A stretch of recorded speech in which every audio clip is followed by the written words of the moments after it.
सोचिए जरा, क्या कोई ऐसा इंसान हो सकता है जिसने बिना किसी हथियार या सत्ता के सिर्फ पैदल चलकर लाखों लोगों की जिंदगी बदल दी हो?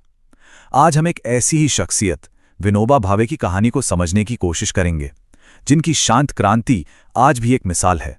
ये जो तस्वीर है ना, ये उनके व्यक्तित्व की पूरी कहानी कह देती है।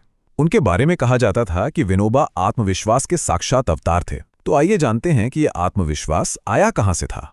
किसी भी इंसान की कहानी को समझने के लिए उसके बचपन में झांकना बहुत जरूरी होता है। तो चलिए कहानी की जड़ों तक चलते हैं और देखते हैं कि विनोबा के शुरुआती दिन कैसे थे।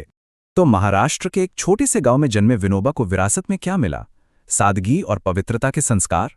बचपन से ही किताबों से एक अलग ही रिश्ता था उनका। और डर तो जैसे उन्होंने कभी सीखा ही नहीं था। उनके ज्ञान की प्यास का अंदाजा आप इसी बात से लगा सकते हैं कि हाई स्कूल में ही उन्होंने बड़ौदा की सेंट्रल लाइब्रेरी की एक एक किताब पढ़ डाली थी। सोचिए, एक भी किताब नहीं छोड़ी।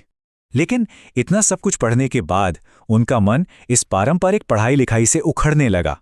उनके मन में एक सवाल घर करने लगा कि क्या शिक्षा का मकसद सिर्फ परीक्षा पास करके डिग्री लेना है? और बस इसी सवाल ने उनकी जिंदगी में एक ऐसा मोड़ ला दिया जहां से उन्होंने एक बिल्कुल नया रास्ता चुनने का फैसला किया। कल्पना कीजिए, उस जमाने के हजारों नौजवानों की तरह वो भी एक तय रास्ते पर थे। बॉम्बे जा रहे थे इंटरमीडिएट की परीक्षा देने, मतलब एक सुरक्षित भविष्य की गारंटी। लेकिन बीच रास्ते में ही उन्होंने अपना इरादा बदल दिया। सवाल ये है कि आखिर क्यों? ऐसा क्या हुआ था? तो उन्होंने जो किया वो कोई सोच भी नहीं सकता था। अपने सारे स्कूल सर्टिफिकेट्स जला दिए और बॉम्बे जाने के बजाय ट्रेन पकड़ ली बनारस की। और यहीं उनकी मुलाकात हुई महात्मा गांधी से, जिसने उनकी जिंदगी की दिशा ही बदल दी। वो फौरन साबरमती आश्रम का हिस्सा बन गए। कहते हैं गांधी जी से वो मुलाकात ही उनके जीवन का सबसे बड़ा टर्निंग पॉइंट थी। उस एक मुलाकात ने विनोबा को हमेशा के लिए बदल दिया और उन्होंने अपना बाकी का पूरा जीवन सिर्फ और सिर्फ मानवता की सेवा में लगा दिया। तो गांधी से मिलने के बाद विनोबा का जीवन सेवा और त्याग का दूसरा नाम बन गया। अब हम उनके जीवन के उस दौर को देखेंगे जहां वो पवनार के संत के रूप में मशहूर हुए। वो सिर्फ गांधी के फॉलोअर नहीं थे, एक तरह से उनकी परछाई बन गए थे।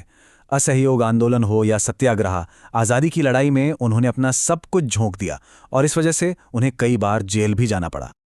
लेकिन विनोबा के लिए तो जेल की दीवारें भी ज्ञान का मंदिर बन गई। जेल की सजा को भी उन्होंने एक मौके में बदल दिया। यहीं पर उन्होंने भगवत गीता पर वो ऐतिहासिक प्रवचन दिए जिन्हें आज पूरी दुनिया गीता प्रवचन के नाम से जानती है। जेल से बाहर आकर उन्होंने पवनार आश्रम की स्थापना की। अब ये सिर्फ कोई